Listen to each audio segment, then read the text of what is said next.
Welcome back, joined by our familiar Ozarks first contributors, Nick Reed and Amy Blancett. And folks, I wanted to, now this is a serious talk this time. This is, we, a few days ago, spoke about the issues with payday lending, so-called predatory lending, that sort of thing. Oh yes, it was hilarious. Remember that? I wanted to get back into a more, I guess, related topic, would be something to do with the general level of poverty in Southwest Missouri.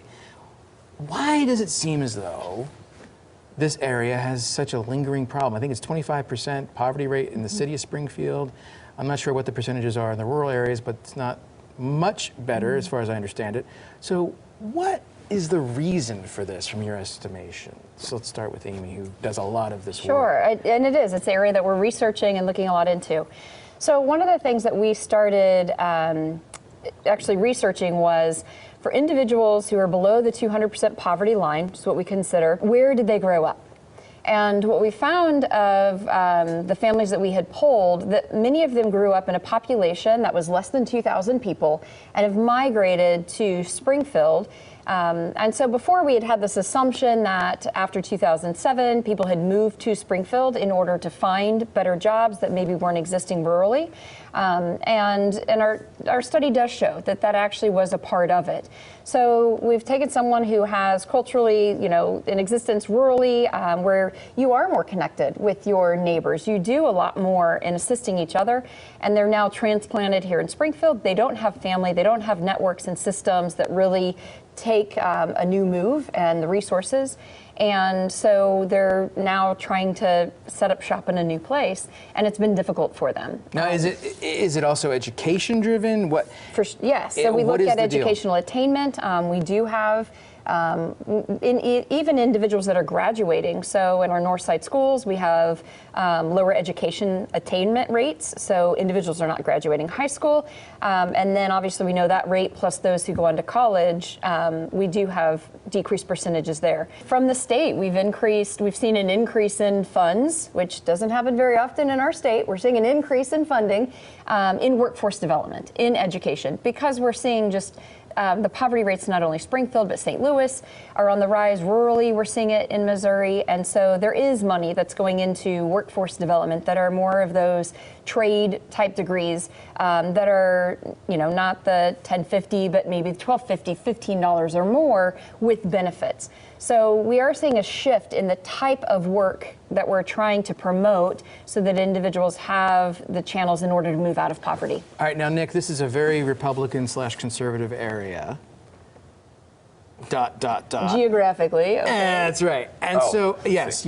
I'm trying to Thank you for clarifying that. I wasn't quite sure at first. I was like, geographically. I'm trying to figure out, is there a relationship at all between people who have a certain political viewpoint and only looking at the poverty issue as somebody else's problem potentially, or something that they don't see any other way to solve except at some point people will just do better on their own? In other words, when you start talking about collective approaches, people a lot of times get put off by that from an ideological standpoint. Am I wrong on that?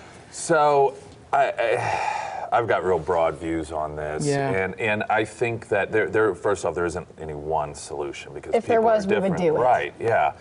And there are so many definitions, and you mentioned, 25% poverty or something. I don't even know what that means. How do we define that? Is it income? You can have two people that both make $48,000 a year. One go bankrupt in a year, and the other one, within 10 years, be ready to retire.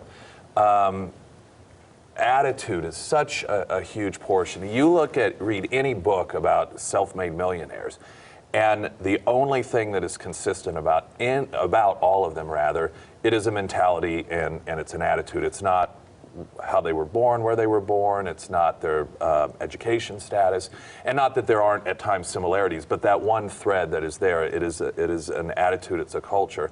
And I talk with people that are business owners, particularly in the sorts of blue collar jobs, if you will, that pay very, very good, but they have the hardest time keeping good work. Good workers. And I think sometimes that occurs when you make it more comfortable to not be employed. Once upon a time, and I'm not advocating for this, but if you didn't work, you didn't eat. Well, that doesn't happen anymore. You know, if you don't work, there are plenty of opportunities out there for you to at least survive. It may not be what many of us see as a comfortable level of living, but a lot of people are happy that way. They're content. They are more comfortable in that place in life than they would be if they went out and worked, 40 or 60 hours a week.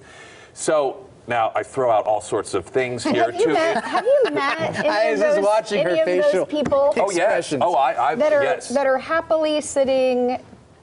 Now they may not acknowledge it to themselves, but I know numerous people, or have known numerous people. I don't want to make it sound like I have hordes of friends that fall into this category. Now, they may complain about their lot in life, but they have every capability of being a good hard worker and getting one of those jobs, but they don't want to. They don't want to. I'm not, why should I have to do that? Or, well, that's not what my degree is in, so I'm not going to do that. And because they are able to survive relatively comfortably, that's a choice for them. And when you make it easier and more comfortable to not promote yourself, not go out there, you're going to have more people, not all, but you will have more people do that. And there are those that once you get into the system of, I at least know I have $200 a month in food, and I have $200 a month in child care assistance, or now, again, you're not able to pay rent on what Missouri provides in these subsidies. It is scary to say, I'm going to go get a job that is temp or that I might get fired from, and then I have to start this whole process again. So absolutely, we've created a system that gets people caught in the wheel. I would not say that there are many that are comfortable and love it, but if they're caught in the wheel, are they getting out and getting above whatever we're calling the poverty Here's the problem. line? When we talk about cliff effect, which we've talked about before, that the way that we have benefits designed, we do not promote people to take the promotions or to do what it takes. So one of the things that I would love for you to support as these come around is, how do we get people to stop using them? Well, if I get a raise and you take away more than what my raise was, I'm going to make sure I stay back until my raise is big enough. And in our area, the raise is never big enough. We just know that we have, our income is 40% or more below national average. So we get this system, and then there's very few ways to get off. Believe me, after the last 4 years of working in this, of giving all the opportunities and knowing where all the stops are, it is so, so difficult. And mostly it's because for people who are trying to move forward, we cut off versus step down. And if we do promotion just like we do in the workplace in the step down method, so as they step up, we would move more people off. Other states have done some of this and have shown some success in it. Now you say that you would love for me to support that. You do understand I have absolutely no influence, right, over anything. You don't. You get to vote. You have 88 people who are going on a trip with you. Oh yes, that's right. That you can talk to. Nobody listens to me. This is why I come just want here. to go on vacation. Makes me feel as if I've got some influence. No, you have some influence, and this is something, unfortunately, we're out of time on. But we'll come back to, because it's one of these issues that's not going away anytime soon. So we appreciate Nick Reed and Amy Blancett being with us tonight, and we'll be back after this.